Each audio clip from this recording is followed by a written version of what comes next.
por múltiples lados y de ahí que surge esta posibilidad de tratar cómo considerar un poco el rendimiento que le vamos a exigir a una pyme o el rendimiento con el que nos vamos a quedar en una pyme. Por eso el tema de resignación o objetivo. Siempre proponemos el tema de planificar. Y si hay que planificar, obviamente la cuestión de resignación no es una cuestión que esté en tela de juicio. Siempre nos movemos con la cuestión de fijar un objetivo. Eso me van a perdonar un poquito. Ahí, ahora sí. Vamos por algunas nociones. Esto lo vamos a ir pasando muy rapidito. En cuanto a nociones, cuestión que usted contaba, profesor, cosas que hemos desarrollado en lo que es la facultad, en la carrera de grado, y vamos planteando cómo determinar una tasa de rendimiento. La tasa de rendimiento sabemos que es una tasa libre de riesgo más una prima que paga algo por asumir un riesgo dentro de una actividad. No está mal el concepto. Es una cuestión que debe ser armada, considerando que la tasa libre de riesgo es la tasa de algún activo que no representa para nosotros riesgo alguno. Normalmente en economías desarrolladas eso lo asumimos como el bono del tesoro que teóricamente por ser soberano no está representando riesgo de ningún tipo más que alguno extraordinario de default o algo por el estilo. Y la prima de riesgo acorde a cada tipo de actividad que cada uno sabrá en el momento en el que está analizando la pyme de la que se trata. Bien, aprendí bien. Otro modelito es el KPM. Entonces, tratar de asignar de alguna forma una tasa de rendimiento acorde a la consideración, nuevamente, el resumen de lo que decíamos antes, la tasa libre de riesgo, está escrita, aparece acá, más un agregado que tiene que ver con el diferencial del rendimiento medio de mercado y la tasa libre de riesgo, multiplicado por un coeficiente que vincula cuál es el riesgo específico de la actividad que estoy evaluando, de la empresa, de la pyme que estoy considerando, respecto a la medida de mercado. El modelito Sierra, muy lindo, es un modelito premiado, es un modelito que se llevó un Nobel en algún momento, y que se desarrolla sobre la idea de mercados desarrollados, aplicando específicamente a activos de capital. Esto es, a activos que están representando desde lo financiero una tenencia real. ¿Sí? No es el caso de las pymes. Otra forma de construir una tasa es a través del modelo de costo combinado de capital propio y de capital ajeno. Vale decir, esta combinación de lo que es el capital propio sobre el total, es una ponderación del capital propio sobre el total, asignada a un costo de oportunidad de ese capital propio, más lo correspondiente a la deuda. Acá no se ve porque queda fuera de pantalla, pero lo que sigue hacia atrás es la ponderación de la deuda sobre el total de la inversión, y eso nos da el WACC, vale decir, la tasa de costo que combina las ponderaciones de ambos capitales, el propio y el prestado. De nuevo, funcionando todo perfectamente bien, o no tan perfectamente bien, para economías de un desarrollo diferente a este que estamos tratando de evaluar. Finalmente nos encontramos con la cuestión de interpretar, que si tenemos para la valoración de la empresa la concepción de que los activos valen lo que generan, y este generar lo puedo hacer casi estirado al infinito, y en esa evaluación de un flujo infinito el concepto de valor está dado por el flujo sobre la tasa, entonces nos vamos a encontrar con que la tasa no es otra cosa que el flujo sobre el valor. De acá vamos a empezar a desprender algunas cuestiones que tienen más que ver con el entendimiento personal de las cosas que con lo que veníamos viendo anteriormente en los modelos planteados. Lo que vamos a ver acá es que la tasa de rendimiento en realidad es un derivado de lo que estamos entendiendo por el valor del activo. ¿Sí? A ver cómo lo planteamos. Si lo vemos en términos simples, de cuánto rinde, por caso, un alquiler. Y tenemos un inmueble de X valor, y ahora vamos a hablar un poquito más sobre valor, de X valor entendido, y lo vinculamos con el flujo, que el flujo viene a ser el valor del alquiler. en realidad la tasa, nos vamos a sorprender de los números extremadamente bajos que empieza a dar. ¿Para qué? Para que cuadre la ecuación. Si ajustamos por tasa esta función, nos vamos a encontrar con que la tasa de una actividad tiene que ser un número tremendamente bajo, en nuestro entender, para que cuadren los valores. ¿Sí?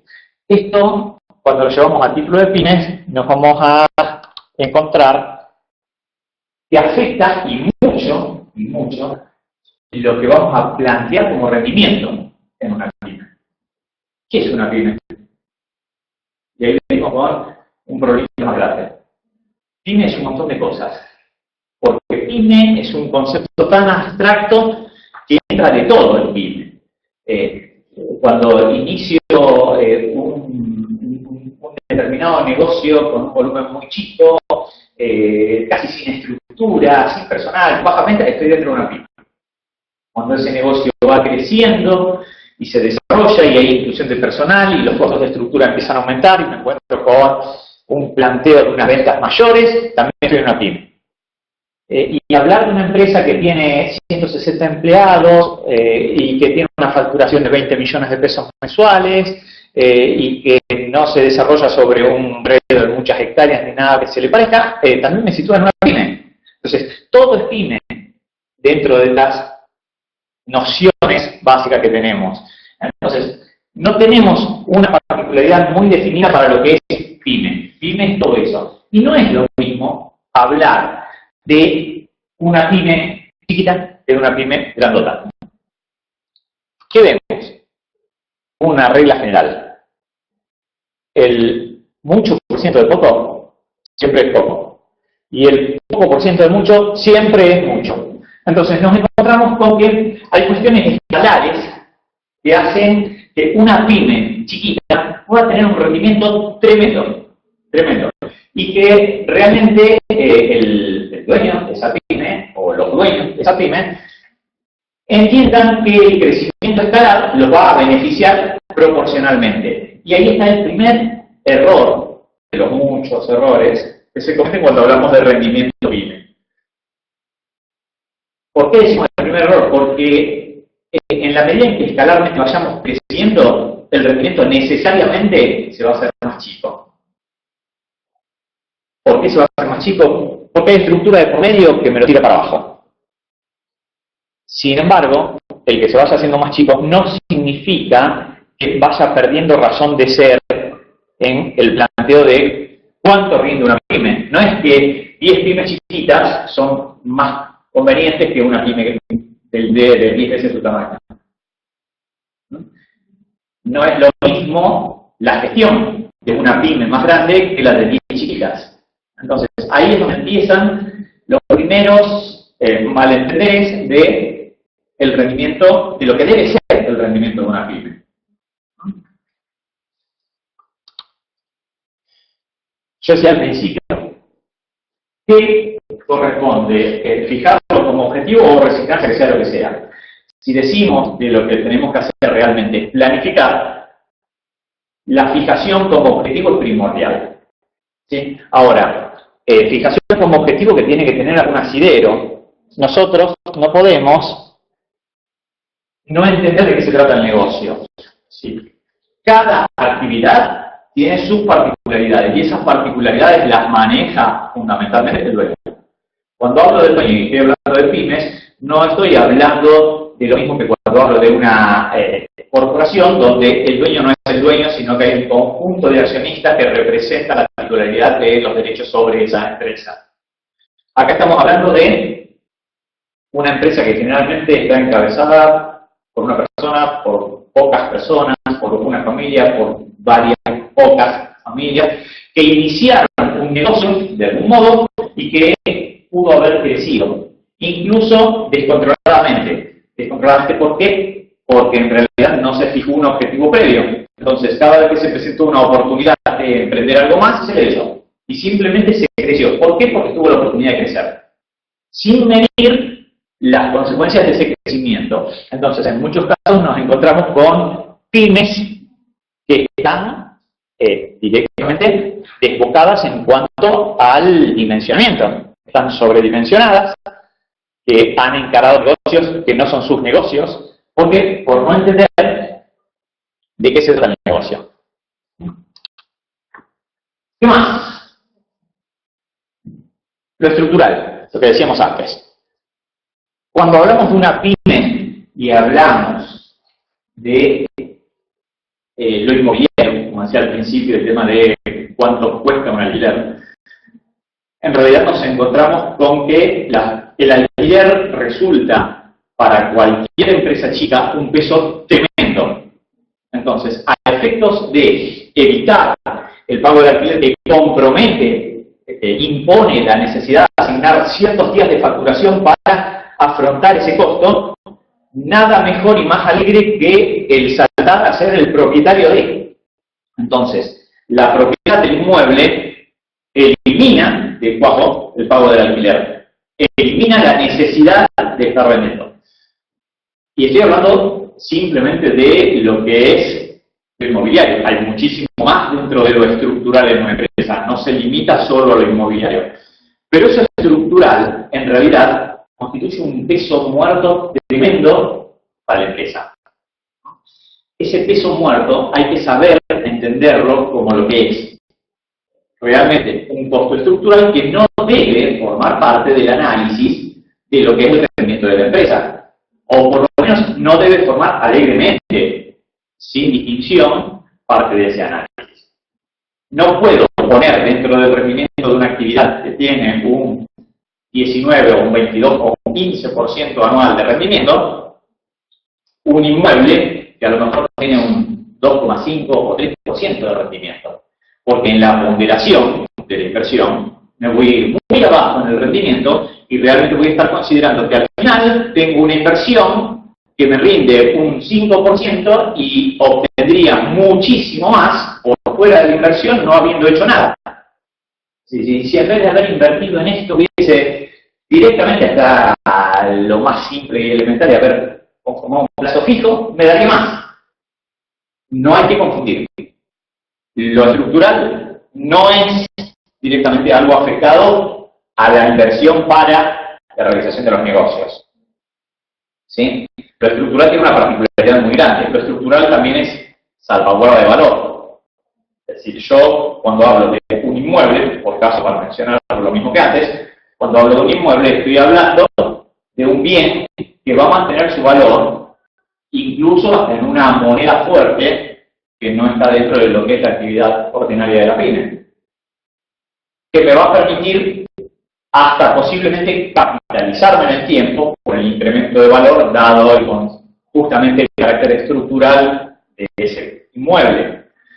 Entonces, esas consideraciones particulares de lo estructural hacen que no sea parte del rendimiento pyme esta cuestión de cuánto tengo invertido en inmuebles o cuánto tengo invertido en una estructura fija que realmente no reporta lo que yo quiero del resto de la actividad.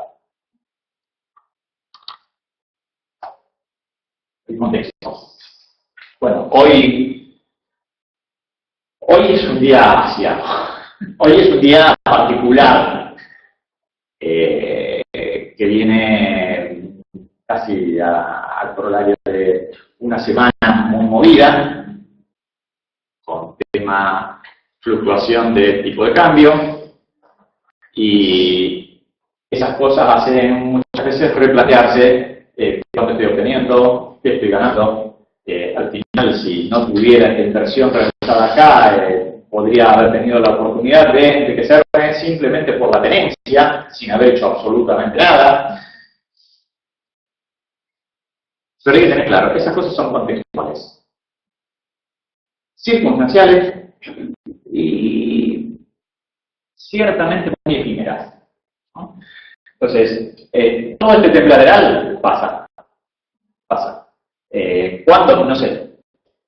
No sé si pasa en 2 días más, en una semana, en 15 días, no sé, pero pasa. No dura. Y no puede durar. Y no puede seguir así porque un contexto que se extienda demasiado en el tiempo con estas características actuales destruye todo. Entonces no deja lugar a que continúe ninguna actividad real. Vamos a tener que aprender a separar un poco la consideración de lo que es actividad real de actividad financiera. Ahora lo vamos a charlar un poquito. Pero el tema de entender el contexto es primordial y de entender que las situaciones coyunturales son justamente de coyuntura y no permanentes, también ayuda. Y entender el contexto también implica entender que cuando estamos analizando Argentina, no estamos analizando Alemania, no estamos analizando Sudáfrica, estamos analizando Argentina. Entonces, entender también todo lo que hace al contexto, entender idiosincrasia, entender conductas, entender todo. ¿Cuánto hay que pretender? Mucho, poquito. En realidad no se trata de una cuestión de poner un numerito, se trata de una cuestión de fijarnos en esta consideración de lo que es el valor para nosotros, la expectativa de ese flujo que decíamos al principio en la ecuación de valor, y consecuencia de ese entendimiento va a surgir el rendimiento, y ese es el rendimiento que debemos pretender. ¿De cuánto es? Variará para cada uno. Y acá es donde vuelvo a tomar el temita del valor anterior. Hay muchos criterios de valoración, hay muchas formas de establecer valores. En el mejor de los casos, la mejor exposición que vayan a tener sobre valoración les va a decir que los valores pueden entornarse, nunca fijarse. Lo que de algún modo se va a fijar es en la medida que haya mercado y en la medida que haya una oferta y una demanda, es un precio. ¿Sí? Eso sí se va a fijar. ¿Sí? Todos podemos saber medianamente cuánto vale una determinada acción al mercado. Todos podemos saber medianamente cuánto vale un televisor en el mercado.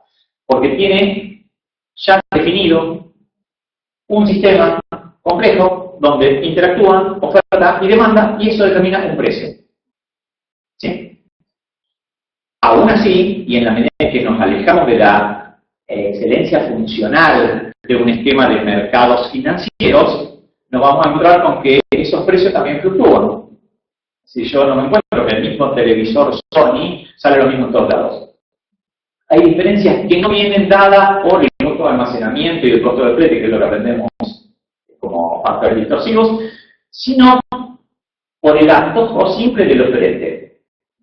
¿Sí? Entonces el oferente presenta un poquito más, un poquito menos, y eso se va armando en una cadena que no tiene un solo integrante, ¿sí? Hasta llegar al último hay varios intermediarios, y de ese modo se conforman los precios. ¿Sí? Los valores son tremendamente más abstractos. ¿Cómo se determina un valor?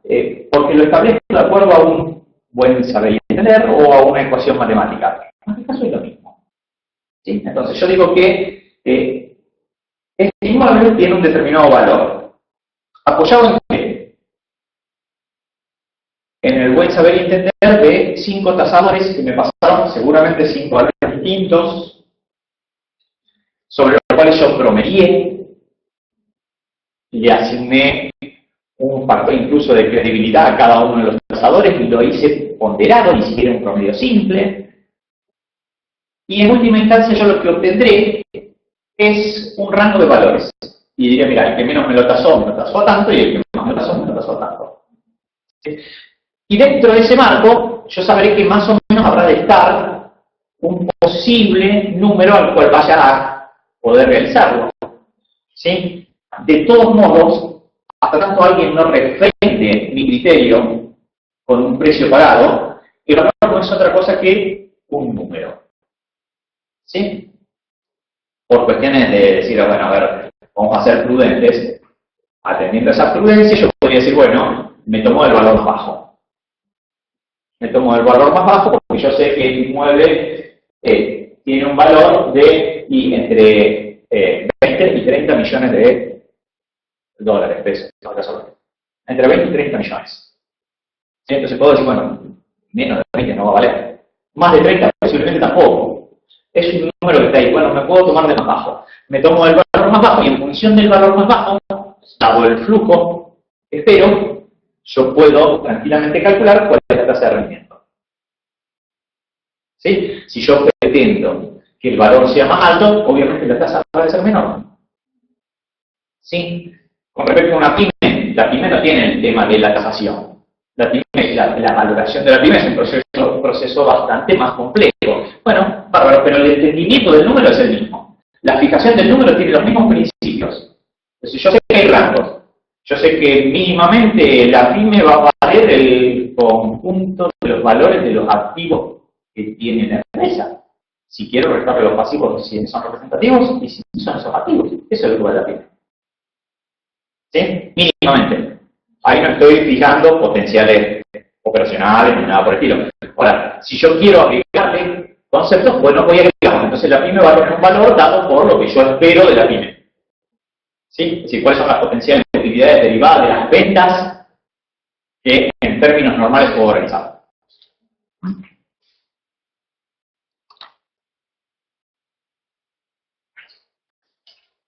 ¿Se puede planificar sin control? A ver, yo puedo planificar, pero esta es la otra cuestión. No va a servir de nada fijar un numerito que me diga, este es el rendimiento que pretendo de la PYME. Yo pretendo este rendimiento de la PYME y ya está, me cargo. Si no valido lo que estoy haciendo, es preferible no malgastar tiempo en esto que estamos presentando. ¿Para qué planificar si después no voy a controlar nada? Entonces, la idea de la planificación y de la fijación de un rendimiento es justamente controlar. ¿Controlar para qué? Para poder ir ajustando. Es decir, es impensable que yo planifico y todo sale como yo planifico. Es casi ridículo. Si no salen bien ni las vacaciones armadas. Yo planifico que los días van a ser de sol. Y si no son de sol, bueno, tengo que tener algún temita para decir, bueno, igual son vacaciones, si tengo que ajustar por algún lado, no puedo malgastar. Entonces, yo ajusto, y si el día que tenía que hacer algo, ese día llueve, bueno, ese día hago otra cosa, y dejo para el día que salga el sol lo que pensaba hacer en ese momento. Con esto es exactamente lo mismo. ¿Cómo hago? ¿Cómo armo una planificación? La planificación lleva control, y el control tiene que estar preestablecido. ¿Para qué? Para poder corregir. ¿Qué voy a corregir? Todo lo que sea necesario. Lo último es lo que me fijo de objetivo.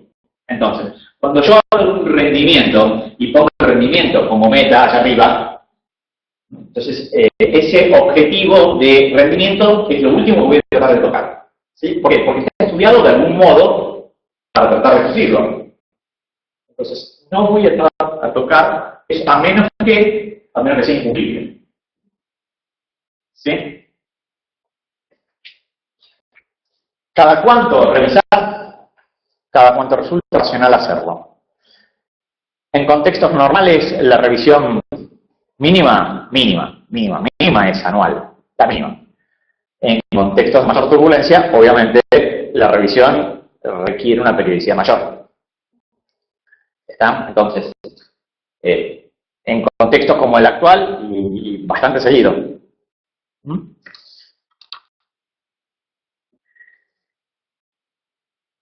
Cuando presentamos, al principio hablábamos de KPM, y hablábamos del WACC, y hablábamos de cómo tratar de determinar una tasa.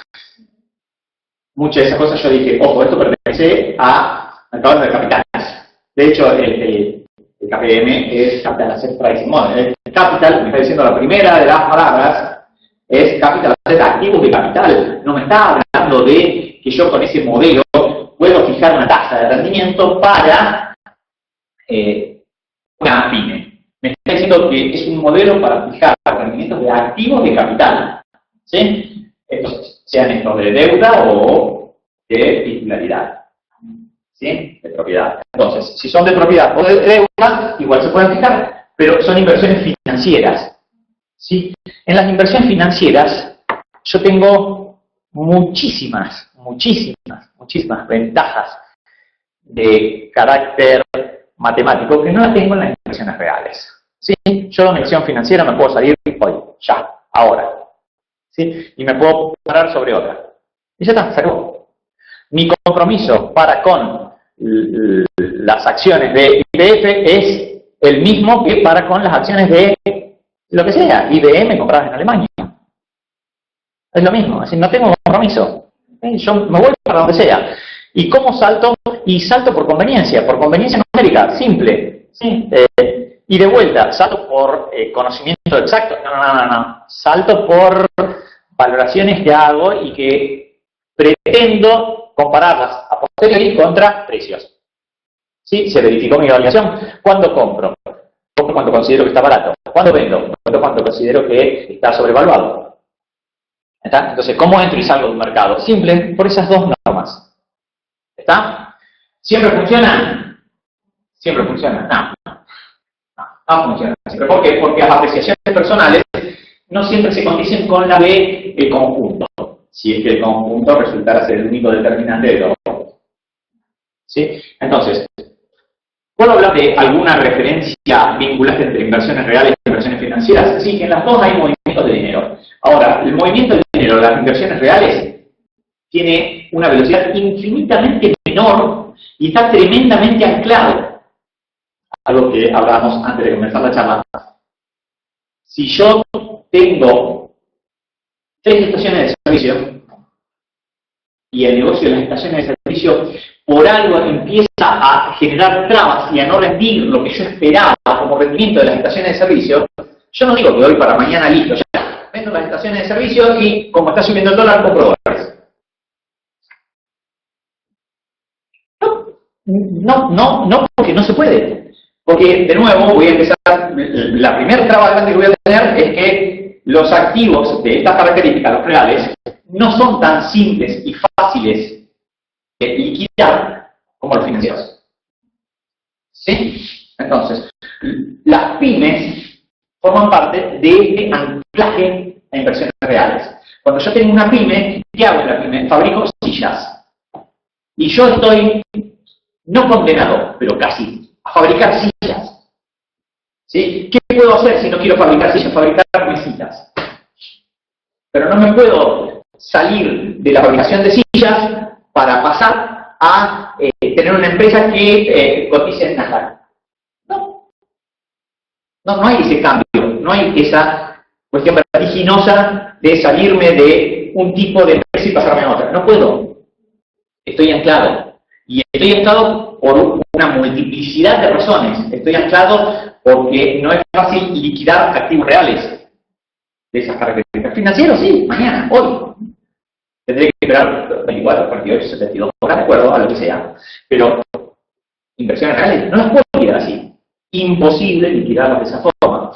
Y no es fácil salirse porque existen un montón de otros condicionantes que incluso afectan a los personales. Normalmente decíamos al principio, una pyme está conformada por una o varias personas que seguramente mantienen algún tipo de vínculo. No es fácil salirse de esos vínculos. ¿Sí? De pronto deshacerse de una inversión real así es casi lo mismo que un divorcio. Y no es fácil, bueno, listo, ya, hoy nos divorciamos, termina. No. Esa cultura exige un tiempo prolongado que no se da en las inversiones financieras.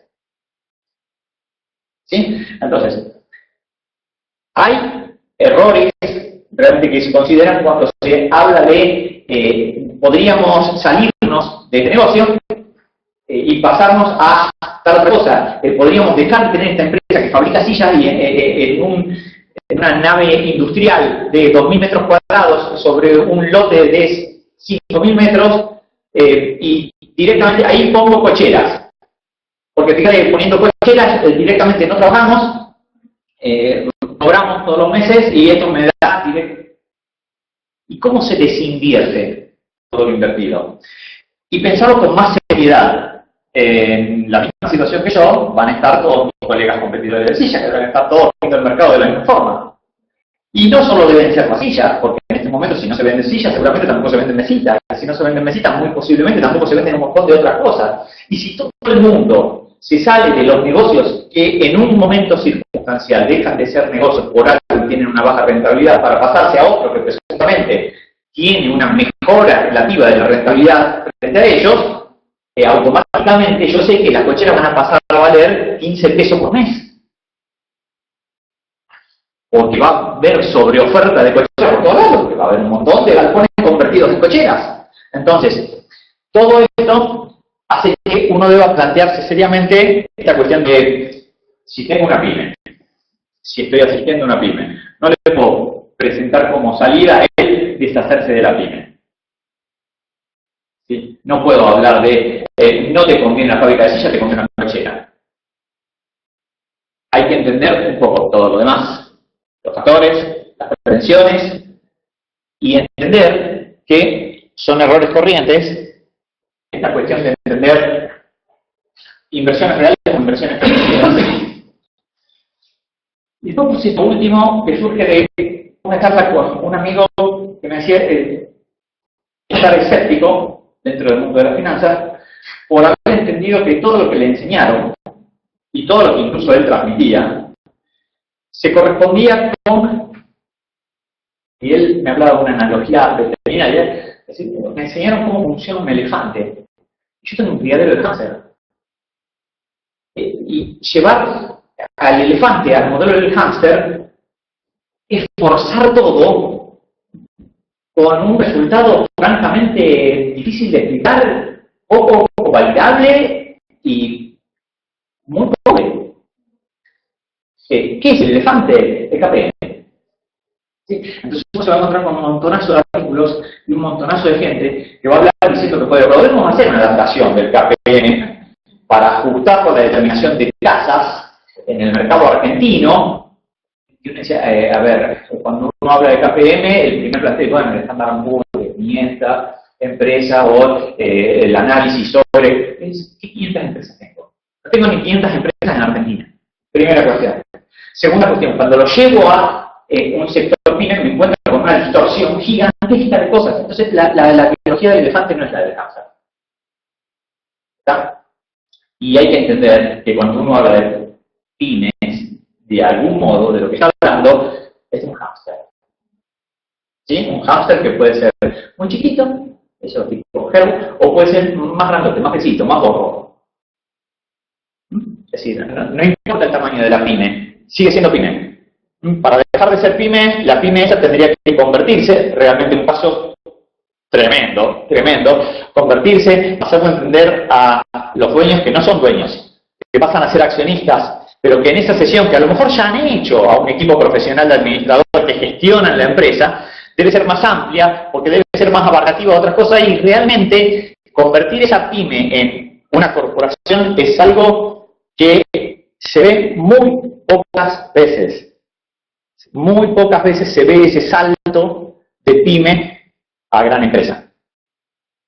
¿Sí? Entonces, hay que tratar de entender que todo esto hace a la determinación de la rentabilidad de una pyme. ¿Sí? Y que no es simplemente tomarse de un modelo y decir, bueno, yo lo armo, la tasa de rendimiento es la tasa libre de riesgo, que la tomo de ¿dónde? Y le agrego una prima de riesgo que corresponde a ¿qué? ¿Está? Entonces, esa fijación de tasas también puede obedecer, hay mucha bibliografía del tema, y hay un Pablo Fernández que incluso en su libro de evaluación dice la tasa él la llama así, dice, es un amigo porteño, alguna vez me dijo, ¿cuánto querés, papá? Pero realmente hay que tener mucho cuidado con lo que se pretende. No es por la cuantía. Repito, es un número. Es un número. Lo que vayamos a exigir es un número. Creo que estoy bien con el tiempo. ¿No? Bueno. Ustedes están en las partes aburridas, quédense con lo que no. Conclusiones. A ver. La primera. Estructura no es lo mismo que actividad. ¿Sí? Entonces, si voy a estar evaluando la pyme, por el rendimiento de la pyme, cuando no tenía nada, bueno, eso que estoy hablando se llama el rendimiento de la actividad pura. ¿Sí? Ahora, si le voy a entrar a agregar estructura al medio, la estructura va con otra tasa. ¿Sí? No tiene la misma tasa. Yo no puedo pretender que el agregar un inmueble o el agregar toda una plataforma compleja de informática con software para la operación, todo eso se vaya a traducir directamente a resultados a la misma tasa que la que yo tenía de rendimiento, ¿no? Pues no tenía nada de todo eso. ¿Por qué? Porque es muy fácil lograr que un kiosco rinda un 200%. ¿sí? Pero cuando yo crecí y me salí de la estructura del kiosco, en un espacio reducido de 5 metros cuadrados, y pasé a tener algo mayor, no importa de qué kiosco de que sea, cuando yo pasé a tener algo mayor, no le puedo pretender sacar el mismo rendimiento. Porque tengo costos de estructura que me están tirando para abajo. Que me tiren para abajo el rendimiento no significa, de nuevo, algo negativo. Me están tirando para abajo el rendimiento, no los resultados. ¿Está? No el capital que genera, no la riqueza. ¿Sí? Es la razón del rendimiento. ¿Sí? Cuando yo me voy a una empresa dimensionada con cierta estructura que tiene 50 empleados y que tiene una facturación de 12 millones de pesos por mes, no estoy hablando ya del kiosco. Estoy hablando de una pyme de otras características.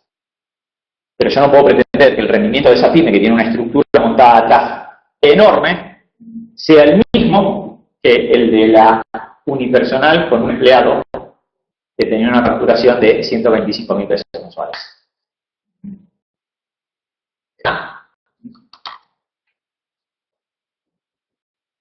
Saber diferenciar tiempos normales de situaciones excepcionales.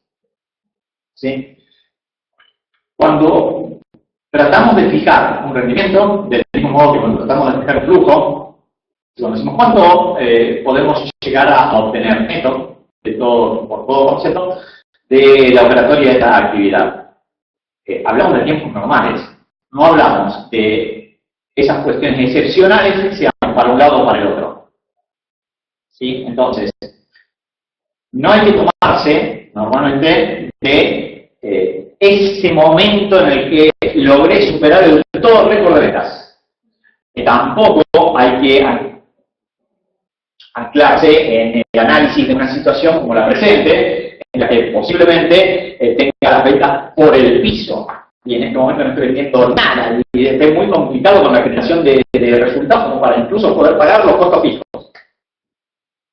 Son situaciones excepcionales que no se corresponden con el análisis que uno deba tomar al tratar de establecer un flujo y consecuentemente una rentabilidad. Comprender que crecer conlleva beneficios y también tiene costos. ¿Sí? Entonces, si yo lo que pretendía era quedarme con una empresa que tuviese cierto nivel de facturación y que me generase cierta rentabilidad, debía haber sido muy claro en decir hasta acá quiero llegar. Crecer a partir de ahí no es un objetivo que esté dentro de mi planificación. Eso tengo que tenerlo muy en claro a la hora de fijar pautas para la actividad.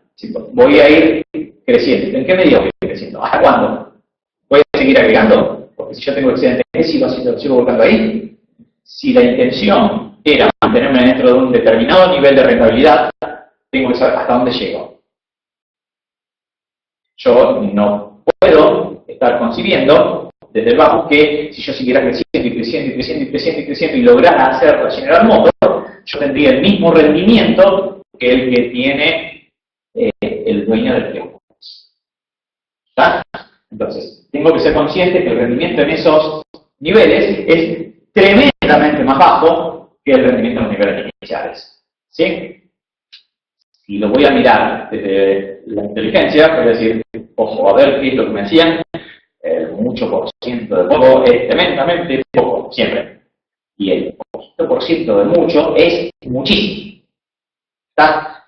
Las comisiones que se cobran por una transacción internacional de muchísimos millones es bajísima. Si total es muchísimo igual. ¿Sí? Ahora, cuando yo voy al banco y quiero descontar un cheque de 2.500 pesos, pago una comisión tremenda. Porque 2.500 pesos, por toda la gestión, tengo que pagar algo más que el agua del café.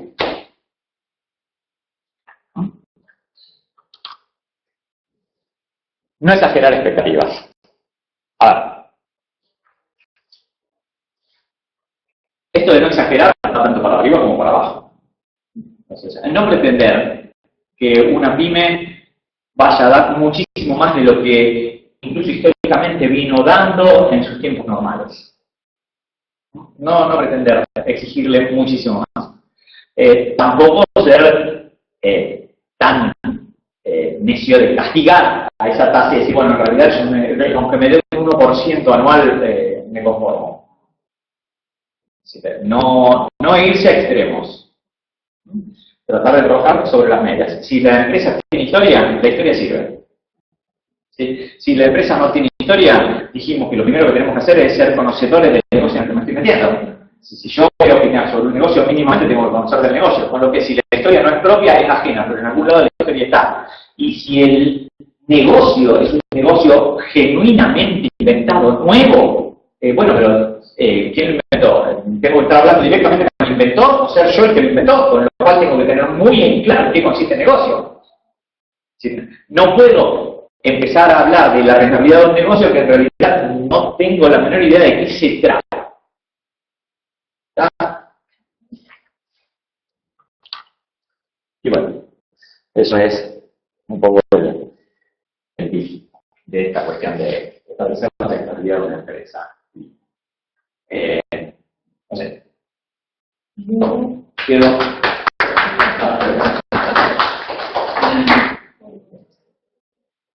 Yo tengo un montón. Dale, tengo un montón. Tire. Te consulto, cuando vos partías de idea de valor, como la relación de flujo de rendimiento, lo retomaste con en el concepto de pretender mucho poquito nada. Sí. Yo interpreté que valor vos te referías al mínimamente activo menos pasivo representativo. Como para tener una pauta para evaluar. Si no vamos a hablar de evaluación de precio, ¿no? Partiendo de esa idea.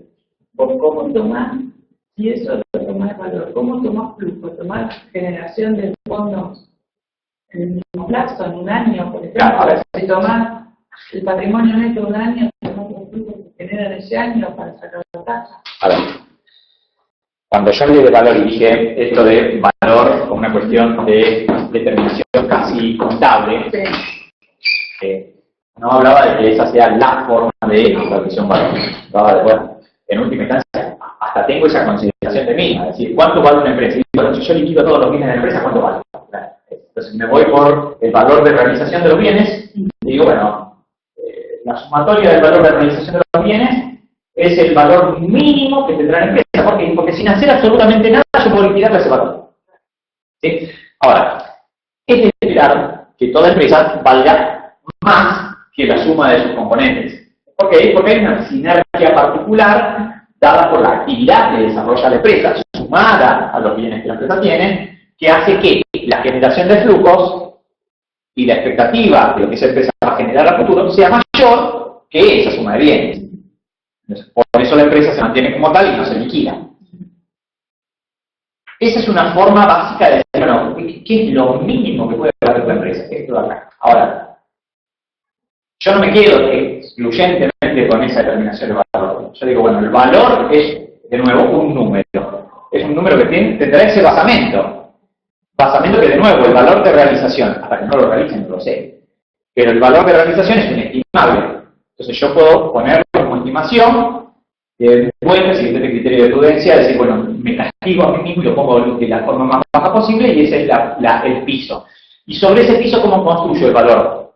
Y bueno, a ver, ¿qué es lo que yo espero generar en la empresa? ¿Qué es lo que normalmente podría generar? No hablemos de una cuestión circunstancial, no es de coyuntura la cosa. El análisis es más amplio. En el mediano y largo plazo yo me voy a encontrar con que yo tengo una generación determinada de flujos. Esos flujos devienen de una operatoria.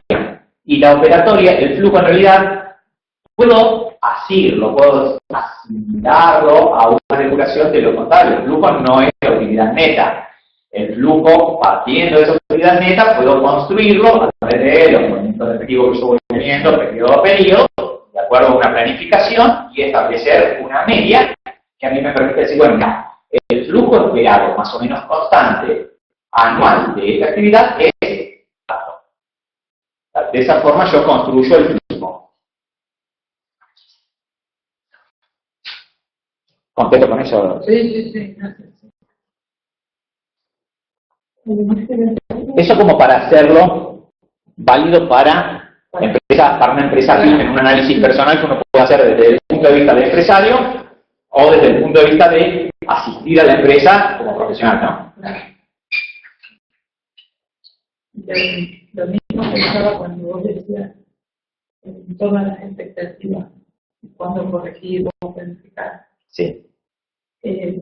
Hablo con experiencia profesional como empresario, ¿no? Sí. Es tan difícil, aun cuando vos intentes tener tu propia métrica, tu propia historia, tan difícil adecuar las expectativas, porque realmente tenés muy poca información. Vaya de con qué representar esa expectativa. Sí y no. En cierta forma, sí. Normalmente contamos con poca información. ¿Sí? De todas formas, la información sobre tu historia no es ni tan poca ni tan poco valedera. Entonces, si vos vas juntando experiencia y tenés una pyme, y vos decís, bueno, esta pyme de carácter familiar viene desde hace, no arrancó ayer. Y si eventualmente arrancó ayer en este rubro porque alguien que la inició venía del rubro y ya la conoce, pero en algún punto hay historia, siempre hay historia. Y lo que decía en la última parte de lo que expuse antes, si eventualmente no tengo historia porque estoy inventando el negocio, bien bárbaro. Pero si estoy inventando, yo que estoy inventando, la tengo re clara. Sé muy bien qué es lo que esto puede llegar a generar. Entonces, siempre por prudencia está esto de no ser exitista alegre y estar diciendo, no, yo esto que estoy haciendo ahora en realidad voy a vender millones de dólares por día. No. Prudente. A ver, uno puede establecer pautas y uno maneja cierta información, es decir, de lo que sea. Te puedo decir, por ejemplo, vos decís, ¿cuánto puedo llegar a vender de acero? Una empresa vinculada al acero, ¿cuánto puede llegar a vender de acero? A ver, ¿a qué mercado apunto? ¿Cuánto se comercializó de acero en Argentina el año pasado y los anteriores? Bueno, sacar una proyección, a ver, ¿qué es lo que puede llegar a pasar? Ser crítico con esa progresión. No me tomo así de la progresión lineal, no. Vamos a ser críticos, vamos a hacerla decaer y todo bien. Ahora, si per cápita el consumo de acero fue de, digo un número cualquiera, 22 kilos al año. Bien, sobre una población que tengo la voy a poner en Coronel Arnold.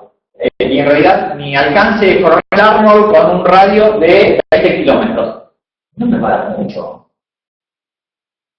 Porque cuando yo saque que voy a vender 3 toneladas de acero en el año, voy a decir, bueno, a ver si el 3,6 para hacer un momento hablando, si eso lo divido por 2, voy a estar vendiendo 300 kilos de acero por mes. Y después de estar errando, sí, seguramente lo voy a errar. Si vendo 300 kilos de acero por mes, soy brujo. Seguramente lo voy a errar. Pero puedo estar haciendo una aproximación de que si un mes es 200, el otro mes va a ser 400. Y en término medio va a ser 300 al mes. ¿Se entiende? Después puedo ser crítico, puedo meterle factores de seguridad que yo quiera. Bueno, pero acá nadie usa el acero. Bueno, pero acá la gente usa más acero. ¿Está? Entonces, tengo información, tengo conocimiento, soy del palo. Algo tengo que saber. La información, como diría Arzani, la información siempre es incompleta. Y cuando yo armo esto, que un poco son juegos, estos juegos son juegos con información incompleta. Nunca tengo la data precisa de todo. Pero aún con los antes, yo puedo proyectar. Y cuando yo proyecto, lo importante de la proyección que hago es controlar. Porque si en realidad yo proyecto y después lo dejo, y bueno, se dé o no se dé, yo sigo proyectando. ¿Y para qué sigo proyectando? Directamente me conviene ejecutar y seguir adelante. Contra viento y marea, al sea. Le doy para adelante. En la parte de explicar cosas, no sé si estoy contestando totalmente la que vos me preguntaste. Bien. Dijiste una batería de preguntas, así que dale. No, pero están un poco sueltas. Digamos. O siempre está por fijar el objetivo. No por designarse. A ver, en última instancia, convengamos, si yo fijé el objetivo y le erré una vez, y le erré 2 veces, y le erré 3 veces, y le erré 5 veces, y sigo adelante, y bueno, es como que estoy resignado. ¿Sí? Es como, no sé, me casé 2 veces, me casé 3 veces, me casé 5 veces, me casé 7 veces, y te vas a casar una octava y una novena, ya está. Pero la cosa no es entender que esta planificación es parte de la resignación, porque si partimos de la resignación no planifiquemos, directamente hagamos y seguimos adelante. En pymes, esto es muy lindo analizar cuando uno hace estos modelos, es muy lindo ver cómo funcionan y construir un KPI y hacerlo lo más dinámico posible dentro de la estaticidad del modelo, hacerlo lo más dinámico posible para decir, bueno, a ver, ¿cómo cierran todas estas cosas? ¿Y cómo se va viendo la nube y el paraguas que en realidad va acomodándose distinto y va marcando distintas? Está buenísimo hacerlo, pero eso funciona para ese elefante que no lo tenemos acá. Entonces, cuando eso lo queremos traer acá y adaptarlo, en realidad estamos forzando el modelo. No estamos usando el modelo, estamos forzándolo. Y después nos vamos a encontrar con analistas que dicen, no, pero fíjate que sí funciona. Sí, si lo fuerzo sí funciona. Pero un modelo que parte de la necesidad de un número tremendamente alto de combinaciones, que yo no las tengo, que parte de las posibilidades de hablar de empresas que realmente tengan una posibilidad de hacer líquido el título que representa su capital, pero con facilidad. Hablamos de las posibilidades de estar compitiendo en un mercado semi-transparente, bajo normas que castigan la disposición de información referencial, pero con condenas realmente fuertes. Entonces uno se encuentra con una posibilidad muy distinta a la de trabajar acá, donde no hablo de que sean muchos los conocedores de cuánto va a negociar el central mañana, pero seguramente alguien sí. ¿Está? Y esos jugadores son representativos dentro del conjunto total, no es que son intrascendentales. ¿Está? Hay muchas diferencias entre lo que es un mercado como este y un mercado como puede llegar a ser el de una economía a la europea o a la estadounidense. Son muchas las diferencias. Entonces, eso es lo que hace a este entendimiento y esa expresión que me pareció francamente sonsa, pero feliz. Un elefante no es un hámster.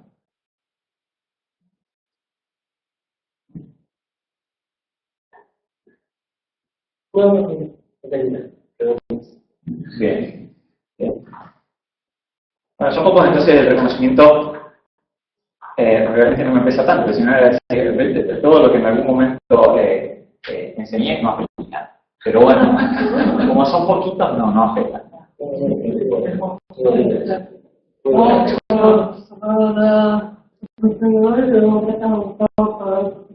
La comisión. Bueno, si yo seguiré acá o si volvemos a invitar, o si la puerta del consejo. Claro, ningún problema. Lo invitamos a el 25 de junio. Va a venir Federico Susela a hablar de esta elección económica. Va a hablar un poco de la perspectiva económica hasta la fecha de esto. O sea, sabe Dios de qué va a hablar. Está respondido. De la banda de consejo, ¿no? Sí, está, sí, el PDF sí está para descargar. Está en un par de días, ya lo pueden descargar. Muchas gracias por venir. Gracias. Bueno. Eso, Miguel, que está aquí de... Sí.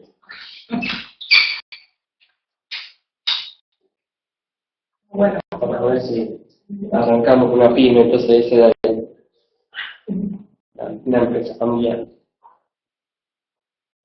Siempre es bueno, y es un desafío. Como hay que saber que te vas a enfrentar a un montón de retos y que no son fáciles de renunciar. De pronto, crear una pyme es como decidir tener un hijo.